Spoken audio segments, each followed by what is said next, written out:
history like the African side, yeah. St. Thomas and St. John and St. Dry. Nothing can come between us but the waters that divide, yeah. Even though we're just a few square miles, I travel around the world with Virgin Islands.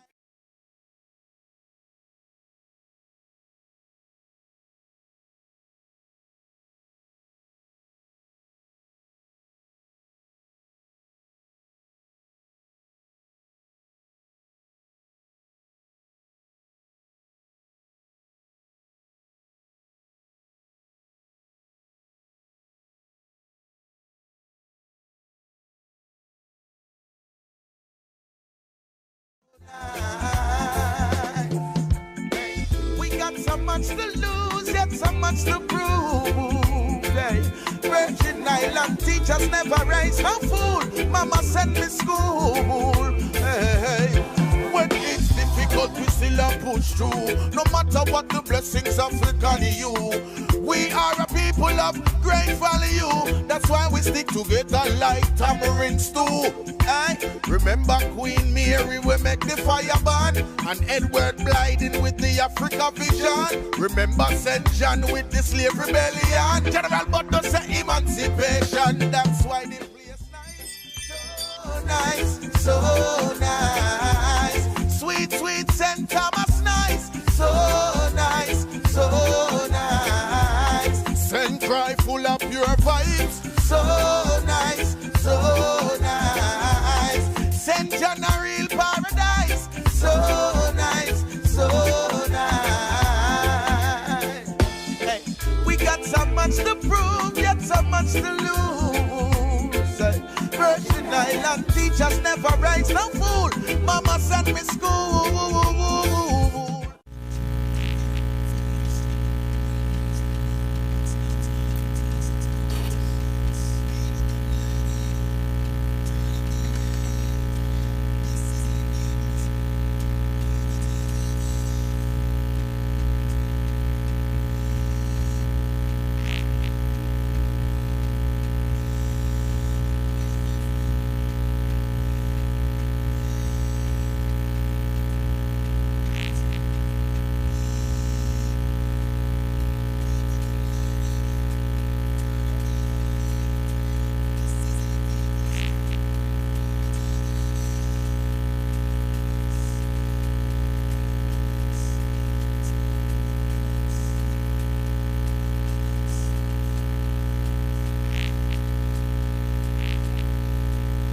Good morning. Say good morning to the U.S. Virgin Islands. So good morning to everyone who's actually either viewing or listening to the traditional radio here at WSTA. It's always a good morning as far as I'm concerned in the U.S. Virgin Islands.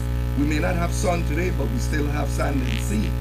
And for many of you who frequent the beaches under any conditions, because I mean, after all, many of you or many of us have actually frequented the beach while it was raining, and that is a good feeling as far as I'm concerned, to be in the seawater and the rain is coming down. It's just a wonderful feeling. So it's always a beautiful day here in the US Virgin Islands. To provide you with some updates here now, you know, the COVID-19 deaths. I don't want to get into calling names of individuals that I know, especially in the BVI, who seem to have had a wave of this, I don't know if this is the Delta variant or is the actual COVID-19, but definitely it's quite alarming, and we continue to pray for our neighbor island, the BVI, and what they've been experiencing over there in the ordeal, because no one wants to lose a loved one. So I just wanted to offer some comfort and condolences to those families without getting into calling names, because you know, you don't want to be calling names and then there are folks out there. If you guys are experiencing a buzzing, I'm not sure what's going on with the frequencies here, but definitely I'm trying my best to see if I could fix it. I don't know why this stuff keeps happening here with the system, but I apologize to you guys that are listening on traditional radio. Probably are not hearing it, but the folks on the internet is hearing it. Rob, if you could pull it up and look and view it and see what's happening here. But let me continue. The program has to continue, especially for traditional radio listeners here in the U.S. Virgin Islands. But following through on the updates, this COVID-19 seems to be terrorizing our neighbor island of the BVI, and it appears that that Delta variant is here in the U.S. Virgin Islands as well. I don't know the total number of cases between St. Croix, St. Thomas, and St. John, but I'm sure that that information was provided in a press conference yesterday, which I did not or had the opportunity of viewing. But definitely, we have, it's of great concern to us, and we continue to be alarmed and try to do all the things that we can possibly do, the social distancing, you name it, and we're trying our best. And I'm quite sure for many of you, I'm getting some reaction from Orlando. I see Cahill, Welsh, and Carol King, all the way in California. Thank you for tuning in this morning. And if you're experiencing any kind of feedback here this morning, I apologize. And we're trying to see if we could get that addressed, because I'm not sure what it is, but definitely we'll try to see if we could get on the system and get things right. Anyway, continuing with the issue of the COVID-19, I'm hearing these campaigns going, and there's one in particular that stands out as it relates to the vaccination. And that campaign is vaccinate or die. I don't like to hear that at all, because it sounds so alarming to be telling folks to vaccinate or die. That's not a good sound. It doesn't have a good ring to it.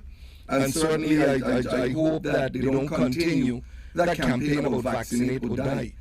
Because people do have options, and of course, many people are exercising their option to either get the vaccination or not get the vaccination. So I would encourage folks to seriously do their own research, not subscribe to the conspiracy theories that continue to scare people and scare people away from wanting to be vaccinated. And of course, people have their own concerns and have done their own research to see that there's pros and cons about the vaccination or the vaccine, and they're driven by what they learn, so they have the option to do that. Moving along, on the island of St. Croix, the Anguilla landfill, I read an article in the newspaper saying that there is no impact on residents. And it's quite amazing now that they're saying there's no impact on residents, whether the odor or any emissions coming from that Anguilla landfill. But I've said for years, that Anguilla landfill, they need to start studying and preparing a strategic plan for its relocation options. And from years ago, I spoke about waste-to-energy plants on both islands, St. Thomas and St. Croix, for the purpose of disposing of garbage and not allowing for garbage to continue to mount in any particular area. But that's going to be a discussion in the near future if we're able to talk with the Commissioner of Public Works to ask him for his position on solid waste disposal. Although it's under the Waste Management Authority, there are certain aspects of waste disposal that perhaps they're involved in. In any event, it's an issue that we can't run from, but we have to make it work for us, turning waste or trash into cash. Moving along, I wanted to thank IRB. I went out to IRB in the Niski Center. They didn't even realize that IRB as well had an office down in Niski Center as well as in Red Hook. And I just wanted to thank the personnel in there because they were so professional, they were so expedient, and they made me feel quite comfortable. And I'm hoping now that I mentioned about IRB, that at some point that the governor respect the law that was put in place as it relates to income tax refunds, and that you empower the employees of IRB to a certain extent as they entertain calls from taxpayers especially those who are owed income tax refunds, that they're able to fast track or facilitate based on that 10% set aside. Because folks, the 10% set aside was put in place years ago. I wrote a couple of years ago, I wrote a guest editorial in the newspaper a few years ago, and I think it was about a couple of years ago, that income tax refunds, it's an obligation. It's not a favor. And year after year, people owed over 5 years, 6 years of income tax refunds, and somehow it turns into dangling a carrot over the heads of people. That's your money. You overpaid. They need to start paying it on time. And this is why I wrote that editorial highlighting the law that was drafted, and incidentally, or not incidentally, but I can say to the public, I was the one that drafted the law to set aside 10% of income taxes collected for the purpose of paying people on time, establishing what you call continuity. Okay? And for it to be secondary, or for you to dangle a carrot out and pay income tax refunds when you choose to, it doesn't work like that. Just respect the law, so that when people meet that April 15 deadline, that their income taxes could be received in about 2 weeks. And if you're saying that the set aside doesn't equate to the total amount that is owed, yeah, I've heard that argument before. But rest assured, I have a response to that too. The legislature under the supplemental budget, supplemental or miscellaneous section of the budget, have always appropriated a sum of money to make up any difference when it comes to paying income tax refunds. So at least the department, or at least the agency IRB, would be in the position to start sending batches down to finance, and they're able to tell the taxpayers who call in for assistance that, look, it went down in batch, it went down in a batch, and you're going to be processed shortly, because we know that there's recurring money and the continuity is going to be there. We're being responsible. We're avoiding having to pay interest on what is owed to you or calculating it. If we have this continuity, it would make life so much better for a lot of Virgin Islanders. So I know that a lot of you out there are still paid, still owed income tax refunds, but let's hope that we can get this thing together, and that we're able to provide people with the income tax refunds on time. I know some folks are already calling in, trying to get in on the air, but I have not opened up the lines as yet. I will be opening up the lines shortly, because we still have a lot of things to cover here. And another update, I grew up in Anna's Retreat, New Tutu in particular. Of course, played basketball at McBean Center, been up Anna's Retreat Heights playing basketball up there as well. And basically, we toiled the entire area of Anna's Retreat. And a lot of our children went to E. Benjamin Oliver School, which many of you are familiar with, E. Benjamin Oliver School, where actually, we have memories of E. Benjamin Oliver School. And, I had the opportunity to just, because I have to pass there every day, I had the opportunity to just pivot and go in there just to see what the condition of the school was. And it's such a shame to see what the school is looking like today. And I know it served, and it has a lot of memory for so many folks. It provides memories of the music program, memories. I could tell you my memories of E. Benjamin Oliver School. I actually served as the PTA president. And it was a contribution that I felt was necessary, because my kids in the early years even had a child that actually attended EBO. And it's just so sad to see that a music program no longer exists, that the conditions of the school are in just total despair, disrepair. I look like a junkyard, and I can't express it to you guys enough. But for those of you that live in the area, let me tell you, if you're experiencing a large amount or infestation of mosquitoes, that school have become the breeding ground for rodents, mosquitoes, insects of all types. So if you're seeing that there's been an abundance of mosquitoes in the area, in your homes, around your homes, this may very well be where it's coming from. That there's some little swamp areas and classrooms that in the back that the school has been neglected. So obviously there's going to be vagrants, there's going to be people squatting, there's going to have all kind of stuff going on at that particular school. But EBO, I just cannot believe what is going on. And I think that for many of you, if you take the opportunity or chance to go by there, just drive in. Drive by the gate, because they don't have any signs posted, no trespassing. At least I didn't see any. So I took the liberty to just go in and see what is going on with E. Benjamin Oliver School, and I didn't like it.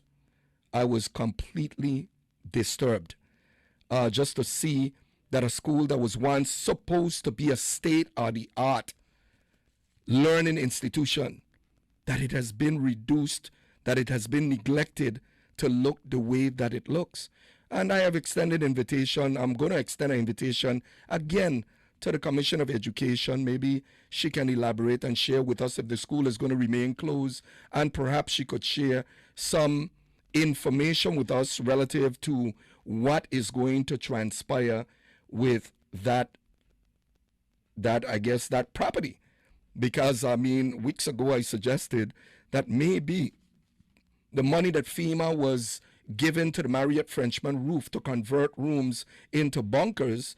Bunkers, I don't know if it's for the FEMA workers when they come in, or is for residents of the Virgin Islands to receive or have accommodations where they, in the wake or post hurricanes, that they're able to go and seek or secure some kind of refuge.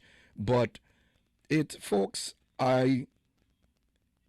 E. Benjamin Oliver School is just, I am so saddened by what I saw over there, and I'm only hopeful that perhaps the authority or the administration can provide the public, especially the residents of the area who are experiencing exactly what I mentioned earlier, that they take a step back or a step sideways, visit the school, take a tour of the school, and make some suggestions, come up with some creative ideas. I mean, I would like to see E. Benjamin Oliver resurrected, because two reasons.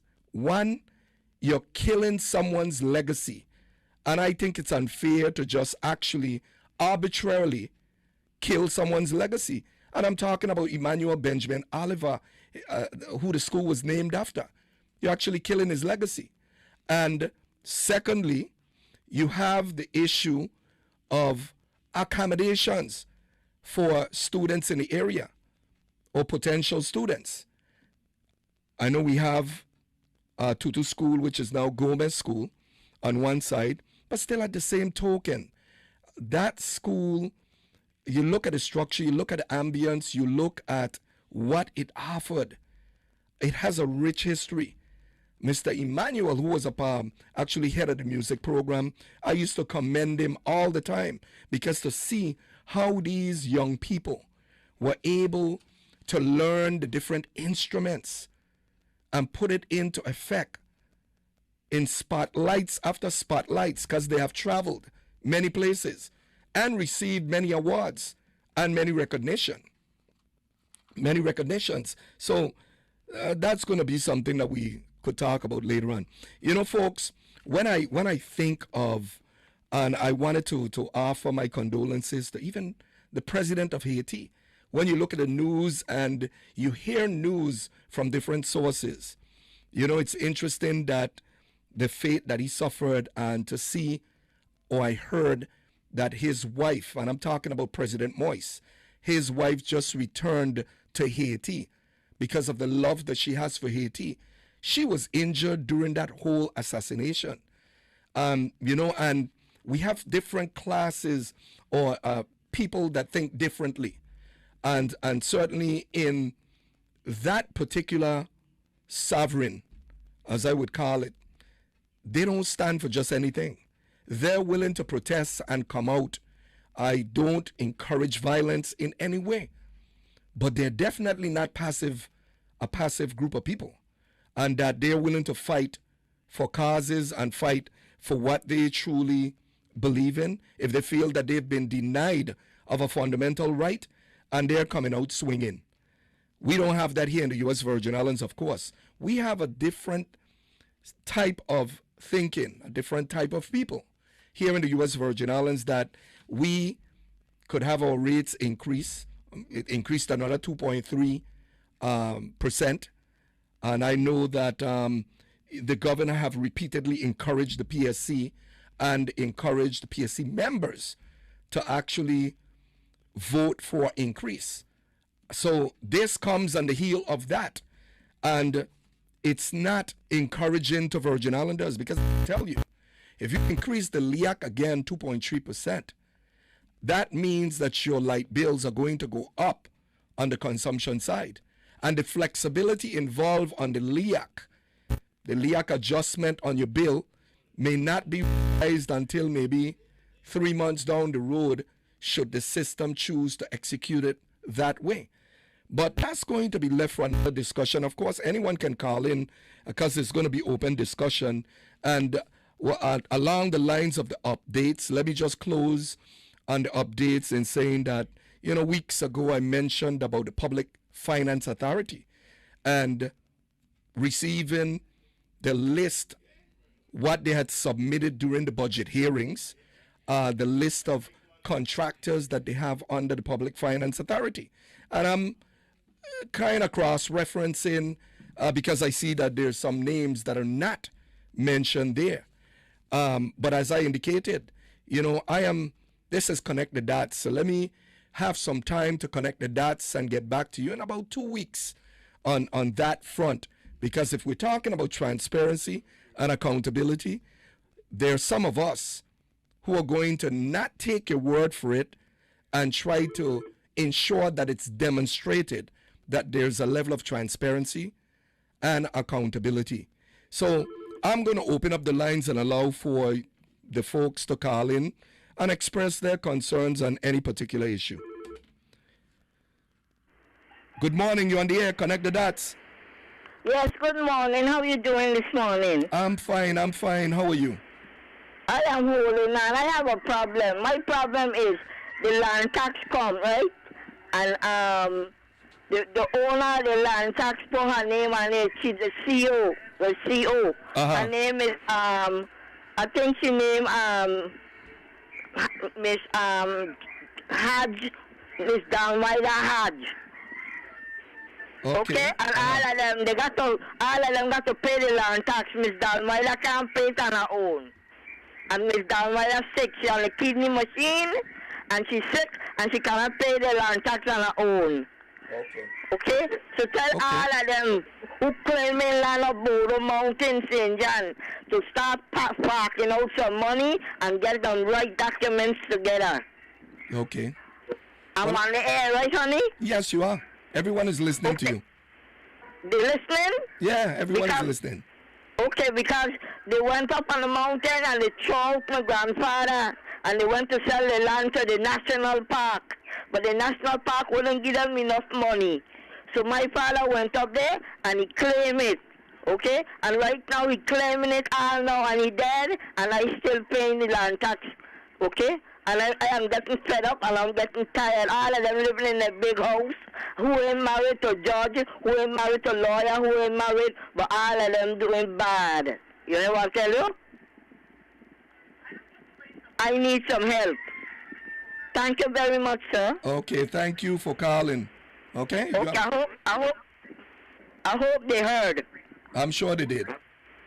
Thank you very much. Okay, you have a great day. Yeah, that's someone that called about land taxes on the island of St. John. And, you know, we are aware that St. John have always had a disparity when it comes to property taxes. And I remember years ago, we had an in-depth discussion about that particular issue. And of course, it's based on the appraised value of the properties that determines the level of the taxation. And on that particular island, the property taxes were high.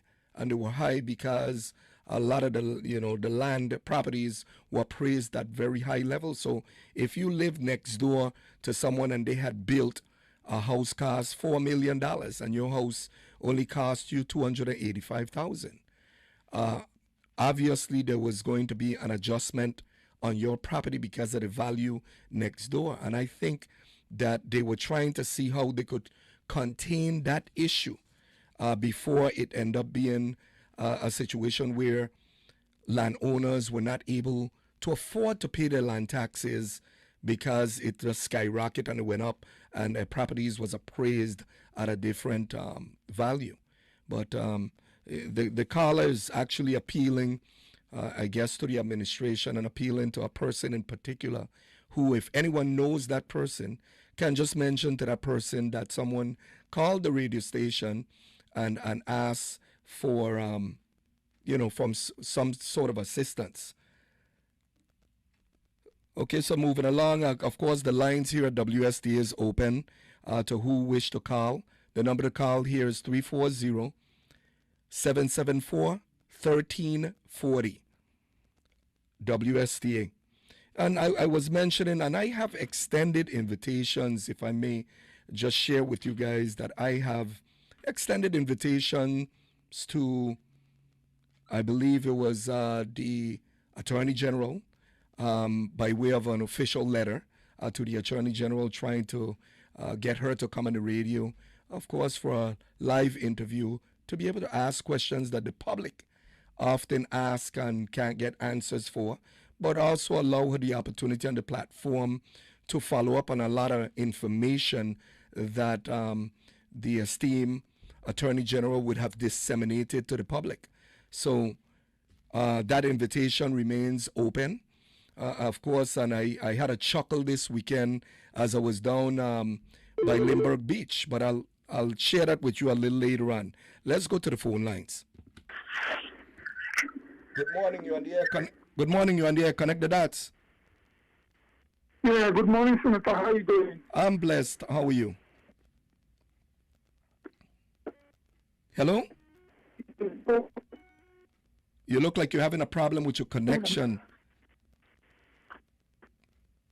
Hello? Okay, unfortunately, that person, they're having a bad connection. So if they want to call back, they're welcome to call back. The lines are still open for folks to call and express what they want to express. You know, as I drove around this weekend, there was heavy rains. And in driving around, there was something that stood out to me and it kind of struck me.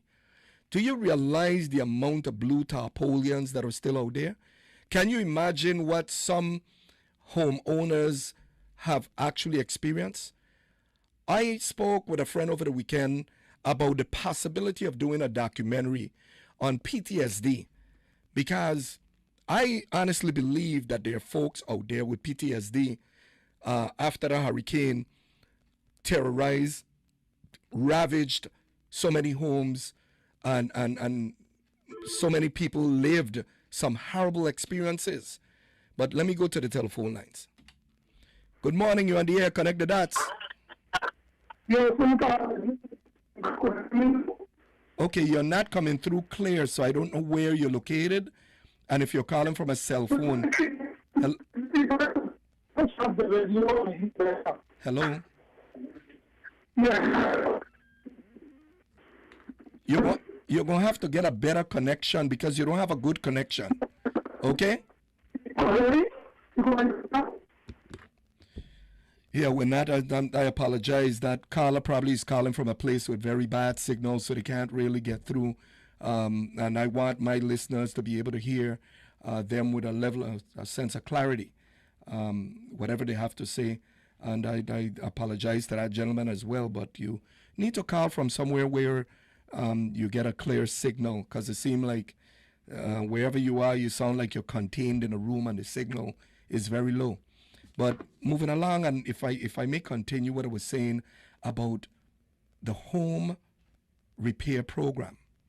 If you want to say roof repair program, the Envision program, or whatever you want to say, there are so many homes with blue tops still on the roofs and some compromised, and I could only imagine what people are living through. Good morning, you're on the air, connect the dots. Hey, sir. Yes. Bless.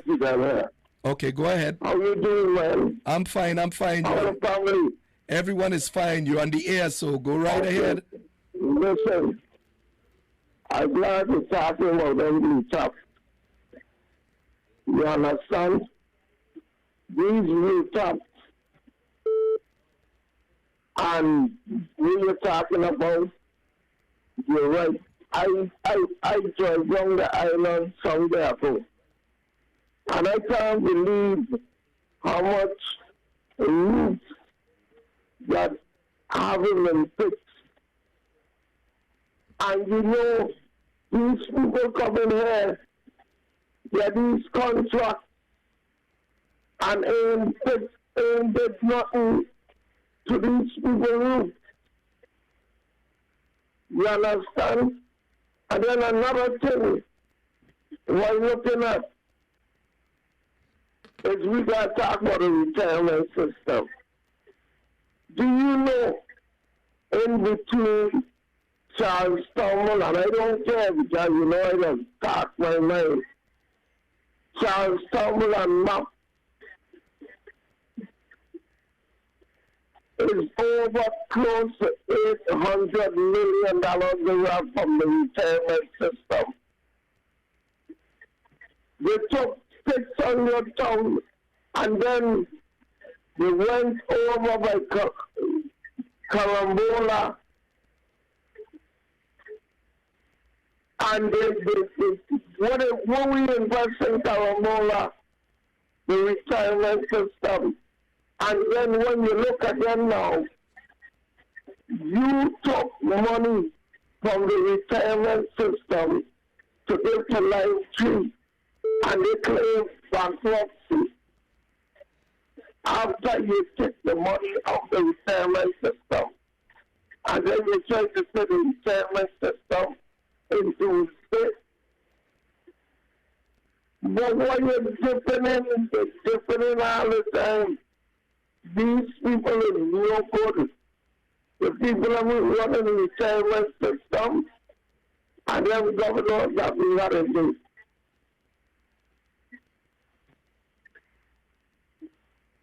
Well, let me tell you something. They're going to come to them. Believe me. Well, anyway, I can. Okay, thanks for calling. Like I said, I'm giving the public the airwaves to express their concerns, and the GRS system is definitely a valid concern that a lot of people, because if that system was supposed to go insolvent, because they talk about it, and some people describe the information that they disseminate as, or describe them as being alarmists, but they're not alarmists. They're stating what needs to be done. And we can't continue to ignore what they're doing. Good morning, you're on the air, connect the dots. Good morning, connecting the dots. Clarence Payne here. Yeah, good morning, Senator Payne. How are you doing? Man, I hanging in there like you, Senator. How you doing today, man? I'm blessed, just looking at the weather and thanking God for the rain that he has provided us with. because a lot of cisterns, there was a drought for a while. So I know farmers and everyone that needs water is rejoicing. Big time, big time, big time. And it also has cooled down the temperature too, you know, so. Yes. From that heat wave, so that's pretty good too, man. Well, Good. Yeah. Well, I want to say morning to you again, and I know that you're calling about the PSC. I think you guys, your organization or organization that you're a part of, wrote a letter to the PSC. Is that correct? Yes. Correct. Can you tell us about that letter that you wrote to the that the organization sent to the PSC and what it addresses? Yes. I think it addresses the LEAC, that 2.3% increase or cent increase. Yes. So go right ahead. Yeah, not sure. I will. Thanks for this time, man. You know, the situation with WAPA, you know, cannot be exclusively solved by the pockets of the poor people of this Virgin Islands. There has to be culpability and responsibility by the executives of WAPA, who for decades have not fulfilled their obligation to change the direction of WAPA. And for decades now, you know, the cost of the kilowatt in the Virgin Islands has been extremely high. So much so that it now is the highest light bills in the entire Caribbean. Not Haiti, not Trinidad, not Nevis, and no. The Virgin Islands have the highest kilowatt average under the U.S. flag and in the Caribbean. We are not a fourth world nation. We deserve better. At the PSC on June the 21st, WAPA made a case to ask for an increase. WAPA have not turned in any documentation at all since 2018 pertaining to their financial expenditures. So nobody knows what WAPA is doing. And then they have the audacity to come down to the PSC demanding that they get an increase. That's crazy. How can you even have a discussion with an entity that has not fulfilled its obligations, its financial commitment to the body that's authorized to sanction or advance any type of movement with money pertaining to the LEAC. So, after they got the increase, my organization, the Alliance, we decided to review the records. We reviewed the records for about 3 weeks because we were torn. We knew we had to do something, but we wanted to make sure it was the right thing to do.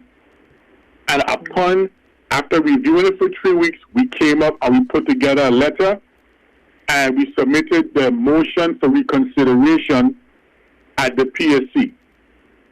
The PSC is the governing body of those types of instrumentalities like waste management, WAPA, the ferry boat company, VIA, stuff like that.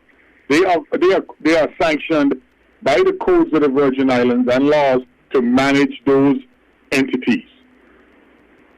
So my organization, the Alliance, submitted a request for reconsideration on the 2.3 increase that WAPA was given. The public needs to know that prior to getting that increase, WAPA asked for a 2.5 cent increase. Included in that 2.5 cent was the deferred fuel costs. So, being that the PSC did not address the deferred fuel costs, that came up to about 1.67 cents. And if you knock it down, the most WAPA was supposed to walk out today Monday with was a 0.89 cent increase, the most. And still, they didn't submit any documentation. And the people need to understand, if you come in front of the people time and time again, you are supposed to have your documents lined up. You cannot just come in there verbally articulating you want an increase. The price and the price manager at WAPA said on the record, we do not have any financial documentation as of June 21st, 2020 to give you. So the PSC had to create their own formulas to justify an increase of WAPA. Wow. And so we couldn't that. Let me ask you this question so I could get this right. You're saying that they went before the Public Services Commission, the PSC, to request a LEAC or fuel cost increase, or an increase to be able to pay their costs for fuel. And they had no documentation, and the PSC created a justification for them to get the rate increase?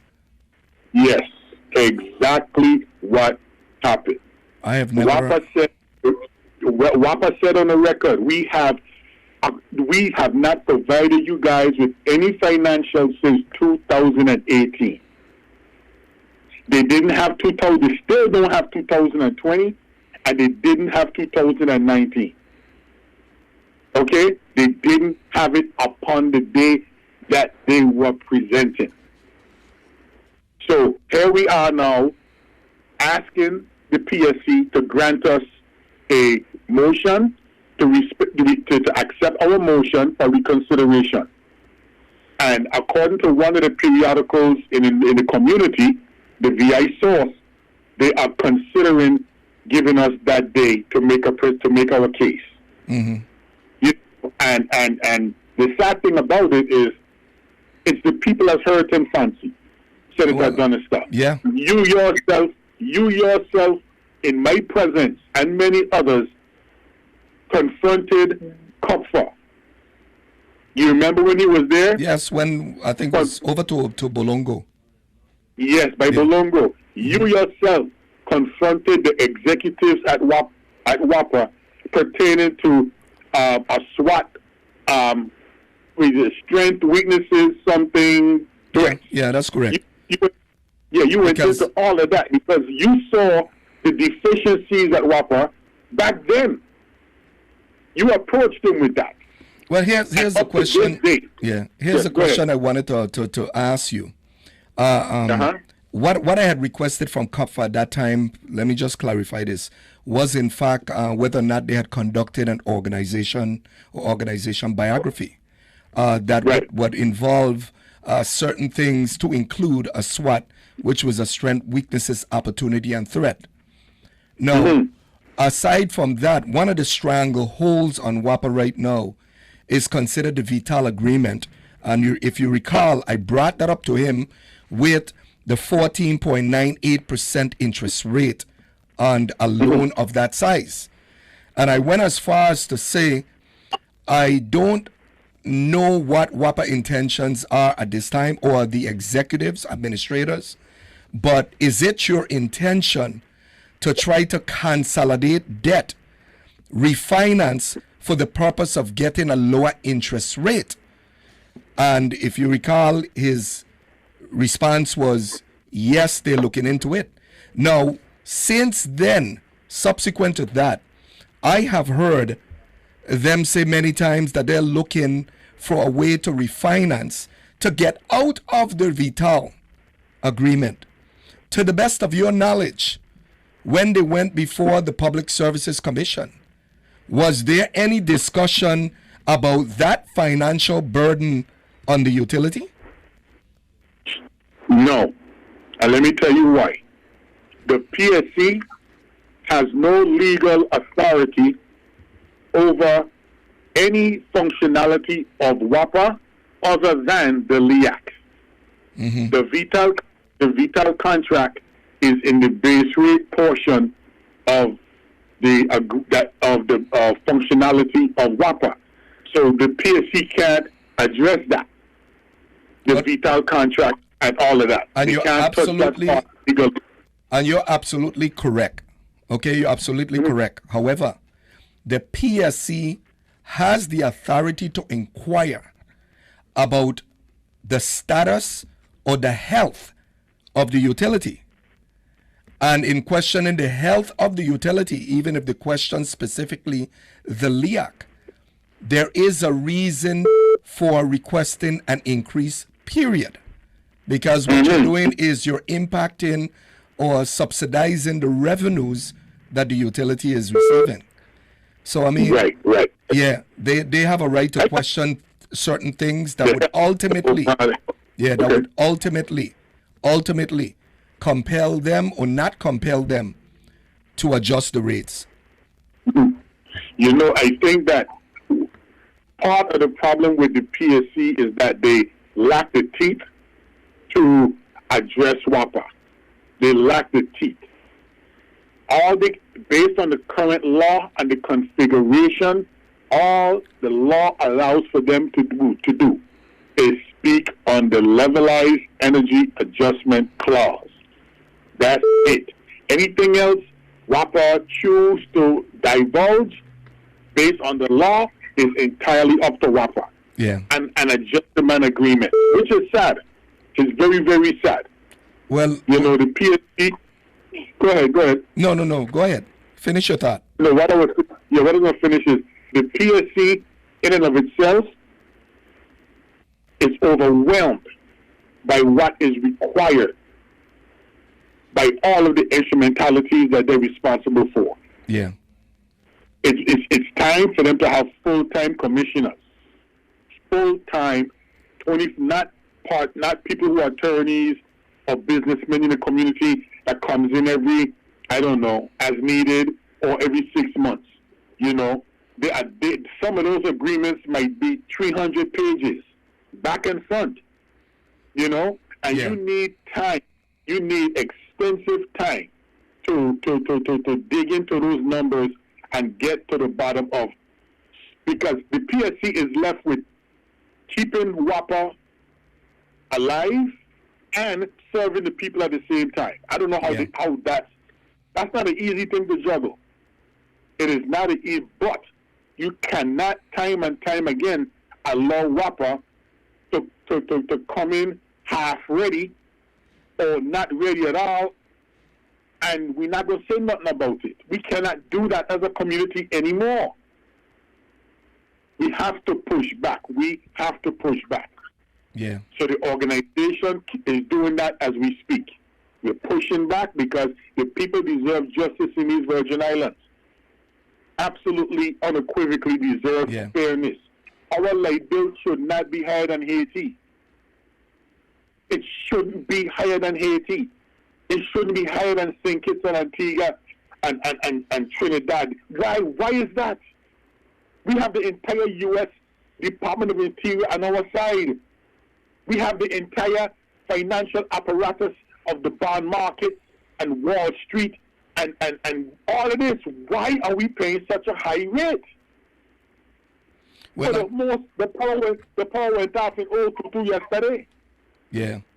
Well, you know, the point of my discourse with Mr. Kupfer back then was that I don't think that the people at the Virgin Islands, as well as WAPA and its employees, should fall victim to bad policies and decisions. You see, because ultimately that's what it comes down to. Whether or not decisions were good policy decisions or good decisions on the part of the administrators who are charged with the responsibility in the utility to manage properly. And that's why I asked specifically about an organization biography and other specific things as it relates to how the utility on the administrative level and the supervisory levels is actually functioning. Because at the end of the day, WAPA is ours. It's a utility that belongs to really the people of the Virgin Islands. I mean, it has its own management. Yeah, but they don't act like it. Well, They act like if they are some private entity unto itself until they want a loan or until they want bills increased. Other than that, you can't get jack from WAPA. well, Jack. here's my response to that. And when we say they, I think the generalization we have to be careful with, because you don't want to hit the core of an organization that has nothing to do with the decision making at the utility. And that's why I like to be pointed with my remarks that I address administrators who are charged with specific responsibilities. Whoever went in that room and negotiated that whole Vital agreement need to come back to the table. They need to inquire about a history to find out what exactly were they thinking. Because I would certainly like to sit with all the players and ask them, if you said the circumstances were different then, share it with me. And then I'm going to start asking you questions about what existed in your organization back then. But definitely when you start to say, in general, a utility that consists of many, many employees. So a lot of those employees, in fact, if I'm not mistaken, I'm not sure they even addressed the steps that it was supposed to bring the employees up on. So if that becomes secondary and not a priority for them year after year after year, and then you want to give them sense, that could be problematic and could affect morale, even in an organization. But right. But I understand. The people at WAPA, they know for a fact that the Virgin Islands Alliance for Consumer Justice is on the working men and women of that organization side. Okay. They know that we took out a petition demanding that they get their proper raises after 7 years. Yeah. So they know we ain't talking about them. Okay. It's for a fact. We have it on record. We have it on file. We have it at the legislature. We have it on every step of the way we went. We included their struggle with our struggle. Yeah. And they will tell you to a man, the president of Mr. Xavier, who is the president of one of the unions at St. Croix, he will tell you our organization fought for them to get increased publicly. Before us, nobody even knew that they hadn't got paid in 7 years. Okay, we have some more calls coming in, and I don't want to fully exhaust. We're down to 2 minutes left, so I want to give some other callers. Yeah, this is a subject I like to bring you guys on the program maybe at a later date. And okay, let's do that. Okay, so we could have a very robust discussion. Okay, thank you. Thanks for your time. Thanks for calling. Yes, folks, and that's another thing. This thing with WAPA, it's getting very burdensome. I've heard businesses complaining about how their bills went up in leaps and bounds. And when you have a utility bill that is escalating and it's far greater than even your rent, that is something to really take notice of. Good morning, you're on the air. Connect the dots. Good morning. Morning. WAPA don't need no increase because the current is off more time than it on. The other day we had a power outage. The current was off for 12 hours. It's hard when your whole house on electric. Yeah. Now you're in a lot of trouble when the current off. Okay, and I one of them want my whole house on electric. Yeah. They don't need the increase. It's time they fix WAPA. It help places who got less money than hand. They don't have this heap of problem with current. Yeah.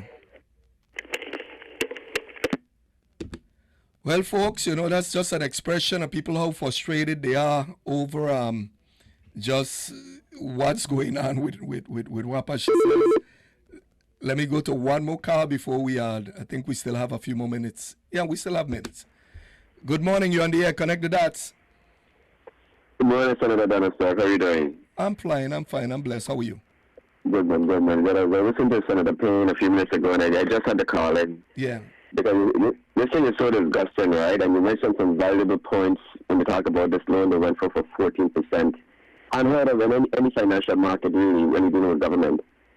And when you look at how they have moved things and how they have channeled things, you realize, you're a senator, you move a bill or you support a bill, and of course, say you retire from the legislature, you know you cannot participate in any of those.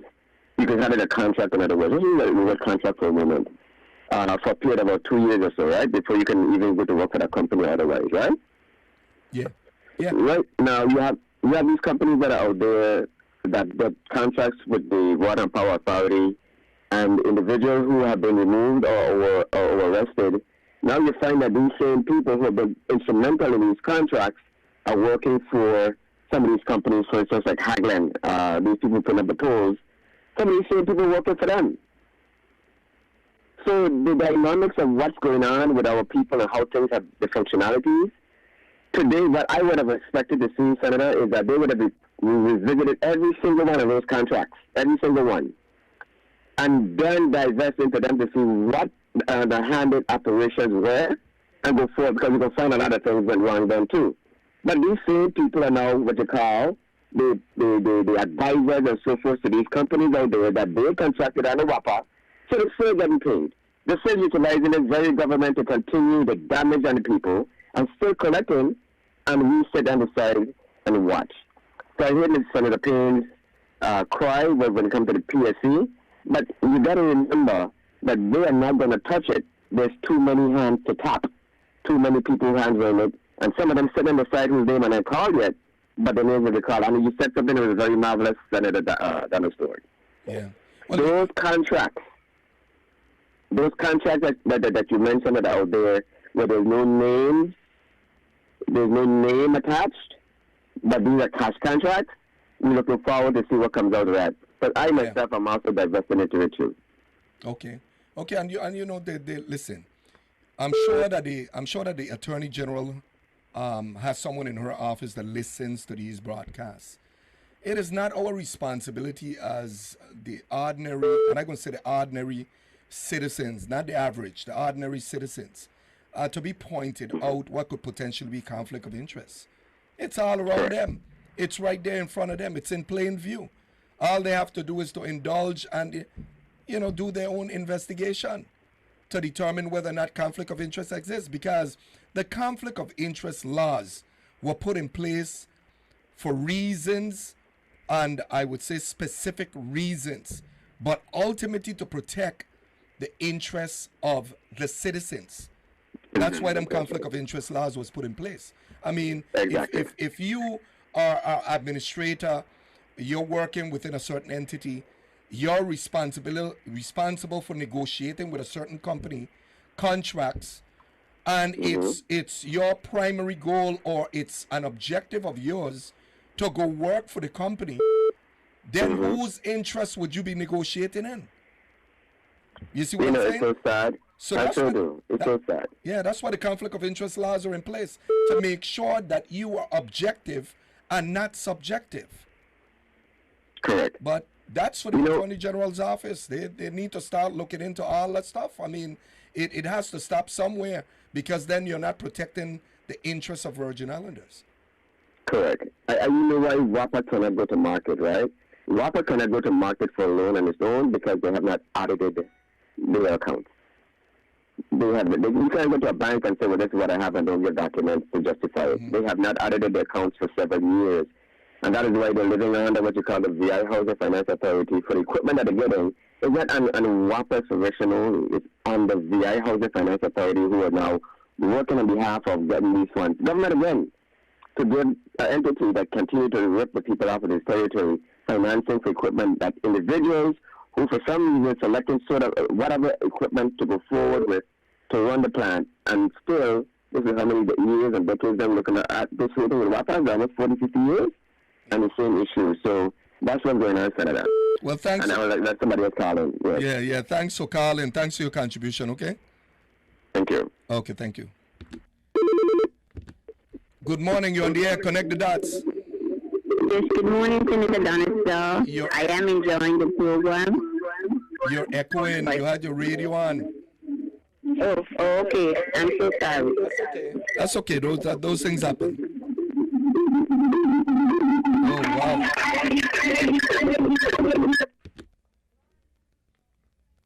I'm sorry, but I had to disconnect. It was really, really loud.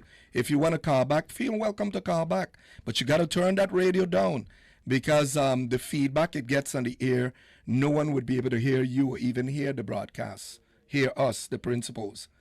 But, you know, people are expressing concerns with a lot of stuff that are going on here in the community. And what seemed to be rising is this conflict of interest issue and folks feeling that, you know, certain administrators exit working for the government or working for instrumentality or independent instrumentality like WAPA and then turn around and work for the companies. The conflict of interest laws calls for you cannot work for any company that you have engaged up to 3 years. If you work in less than the 3 years, then it constitutes a conflict of interest. Good morning, you're on the air. Connect the dots. Good morning, Senator Donnie Stewart. My question is, why has no one investigated WAPA? Because what I'm finding out now, because I have several clients that WAPA has not contacted them over the years, and now they're giving them out exorbitant, I mean in the thousands of electric and water bills. And you know and I know that WAPA should contact you. You cannot allow something to get over $50,000 and maybe more than that and have not contacted the person nor turned off any of the utility. So my question is, why is not WAPA being thoroughly, and I mean thoroughly investigated? Because what they're doing to people right now is criminal, to collect monies that they need that they have been abusing. Thank you, sir. I'll sit back and listen. Okay. Well, you know, that's where an audit comes in. A scope that seeks to really identify all the activity within an institution and the lies on the books. In fact, I had put in place to allow for audits to take place.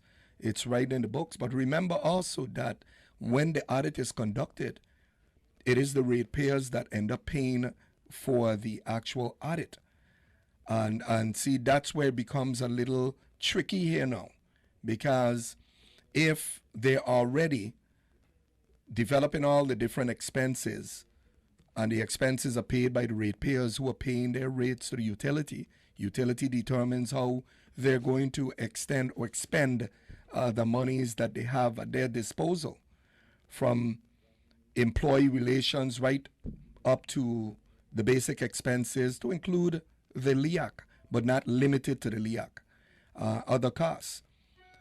Audit would cover all those different things, and it definitely it might be timely to have some kind of evaluation and review done at this time, because things are starting to spiral out of control and people are not getting satisfaction when it comes to the level of performance.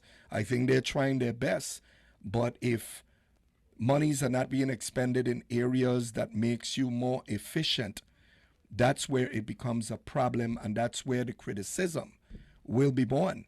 Because as the lady, the previous caller indicated, she's been out of power for close to 12 hours. And I know I did experience power outage, but I just sit down and just hope that the electricity comes back on, because I know with the lightning and the thunder and certain inadequacies or deficiencies in the system, it's always, whether it's faulty equipment or a line get disrupted for some reason, things are possible, you know. But folks, I know that we could only hope that things get better eventually. And I'm down to the end of the hour. It's 11:01 a.m. here in the U.S. Virgin Islands. I wanted to say to each and every one of you, tune in next Monday. Things are going to start getting hot. Hot.